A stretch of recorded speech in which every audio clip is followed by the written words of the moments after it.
So if you're even considering moving to Denver, Colorado in the next 12 to 24 months, you have to watch this video.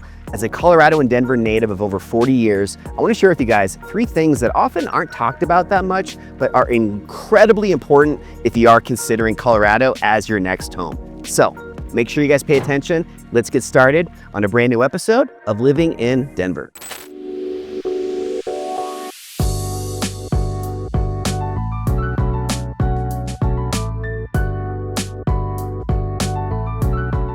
All right, so we're gonna jump right into this, but all that info on the screen below. If you have any questions when you watch this video, feel free to reach out. I'm an open book and I love connecting with anybody that wants to chat more about the Mile High City, Denver, Colorado. But the very first point I wanna talk about is affordability. And yeah, this is really big right now in the news, both locally and nationally.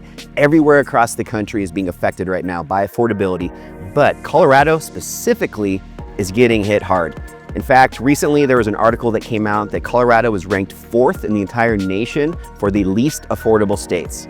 Now, while that does sound like doom and gloom, I want to give you guys a few things to think about here. First off, if you are a buyer and you are still able to qualify and it makes the most sense for you individually, for your family or whoever you are buying the home with, it still can be an incredible time because you have so much leverage as a buyer. There's a lot more homes for sale than there are active buyers, especially here in the Denver market. And I'm seeing some of my clients and other peers and friends of mine that are buying right now get some of the best deals that they've had in years.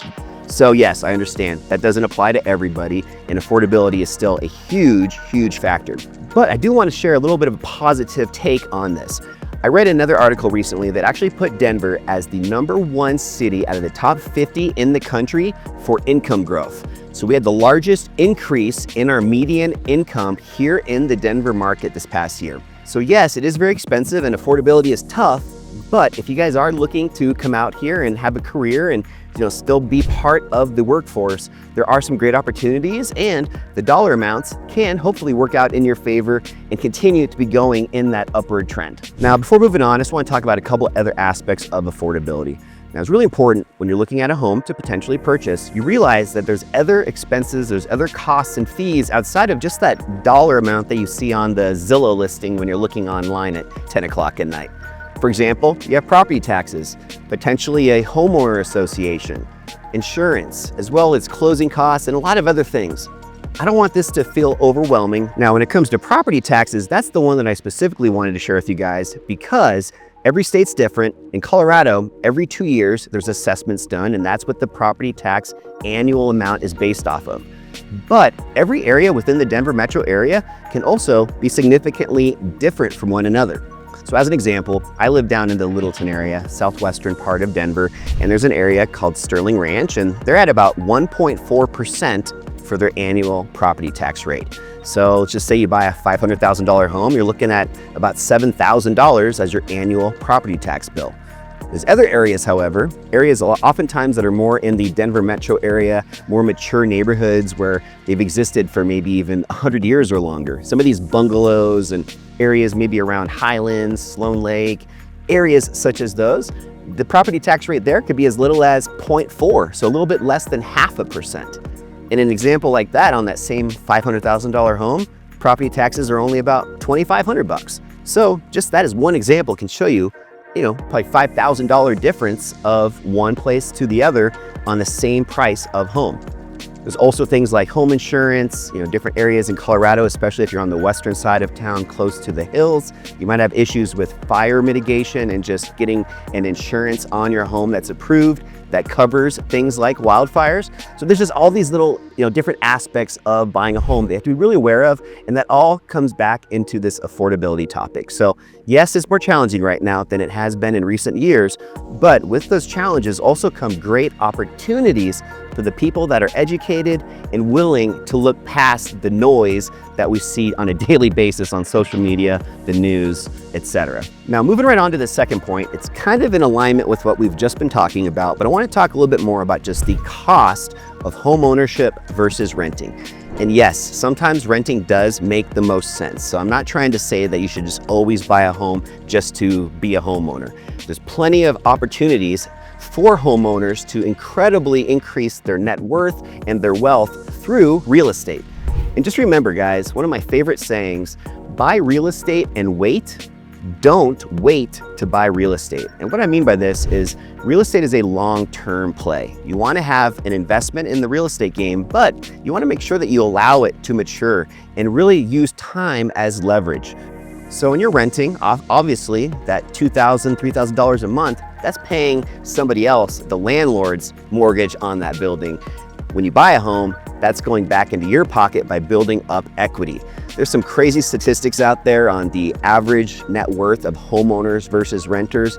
Recently, I saw it as high as the average net worth of a homeowner was over $400,000, and a renter was, I think it was only like $5,000 or $6,000. So again, just making the point of how valuable and how impactful real estate can be, especially if you're doing it for the long-term play. Again, don't wait to buy real estate and wait. Now, before moving on, I just want to share with you guys one other tip that I think is really, valuable for people that aren't aware of this. There's plenty of ways you can still house hack. And what I mean by house hacking is finding ways to help others help pay for that mortgage that might feel a little bit daunting and overwhelming right now because of these affordability issues. One of my favorites is what's called the BRRRR method, where you buy, you renovate, you refinance, you rent, and then number 5, you repeat. The power of this is when you're able to buy a home, you can also find roommates, maybe split up the home where you have a 3-bedroom house and 2 of the rooms are rented out to other people. Those 2 people alone might be enough to help pay for the entire monthly mortgage rate. So there's little tricks like this that are always possible, and there's areas within Denver that especially can be advantageous for this, as well as value add opportunities. Finding properties that are outdated, maybe homes that were built back in the 1940s and the original homeowners are finally getting up there in age and ready to sell and move on. And it's great opportunities for you, if you're somewhat handy, to go in and do cosmetic improvements, little upgrades over time, maybe not right away, but once you've built up a little bit extra of a nest egg and saved up to do some of these projects. That is such a great way to do what I like to call forced appreciation, meaning that you're forcing the appreciation of your home by doing physical jobs and activities to make that home and property more valuable. Even if you're not that great with your hands, there's still ways to do this.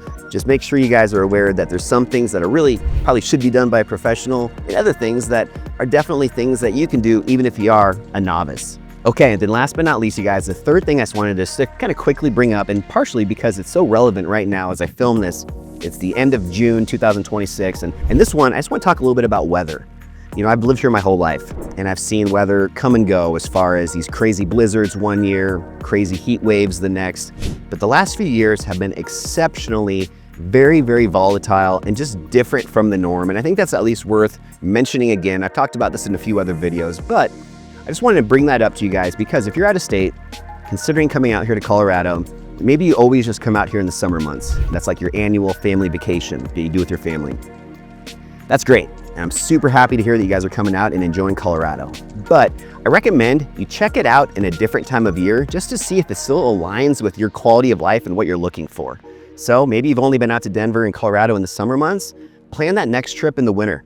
Or maybe if you've already been out here in the summer and maybe come out for some ski trips in the winter, try coming out in one of our shoulder seasons, like maybe April, or maybe in the fall in like September. Every season's different. Every season has different weather, and sometimes for the positive, sometimes for the negative. Again, in June, we had some crazy hail yesterday. We also had some tornado warnings up in the northeastern part of the state. There's a lot of things like this that can happen in Colorado that people aren't even aware of until they move out here. And sometimes it's enough of a thing to really deter them from maybe second guessing and wishing that they hadn't made that big decision and moved out here without at least being aware of some of this stuff. The wildfires will be the one other one that I'll talk about, since that's really, really important and I think top of mind for so many people. Insurance is getting even more challenging for some homes to get qualified for and get approval to have their home insured if they live in areas that are fairly close to the mountains and in areas where there might be an excess amount of trees that cause a risk of fire danger. So if you guys are looking at areas maybe like Evergreen, Conifer, Bailey, anywhere on that western side of Denver, just be aware that if you do find that dream home, you might need to be also expecting to do some fire mitigation, meaning cutting back some of the trees to make sure you have that ample amount of space between your home and the forest, as well as just before ever buying the home, just making sure that you do have the ability to qualify for insurance, which will be a requirement if you get a home loan when buying the house. So just a little tip there, but overall guys, just making that point that Colorado can really vary from season to season, from month to month. So if you haven't been out here in the different times of the year, I think that's one of the most important tips that I can give you guys today, is to definitely make sure you plan that next trip in a different time of year than you're used to. I hope you guys got some value out of the video today. Don't forget, hit that like and that subscribe button. And more than anything else, every single month I host live, they're free Denver homebuyer webinars, not only about just buying homes, but also we just talk about affordability and some of these strategies that people are doing right now to still win in the Denver real estate market, how to improve your credit score, how to be prepared. So when that day does come and you're ready to potentially buy a home, you're in the best position possible. There's no curveballs. There's nothing that's unexpected that's going to pop out of nowhere and you're going to be derailed from your dreams. So it's really important, even if it isn't for another year or so until you're going to be buying a home, to still educate yourself today. So long-winded way of me inviting you guys to the next live webinar. Just go to denverwebinar.com. I'll put the link down below. And I really hope to see you guys on the next one. It's free. It's a lot of fun and incredibly valuable and informative. Hope you guys have a great rest of your day, great rest of your week. And I'll see you next time on a brand new episode of Living in Denver. I'll see you then. Bye.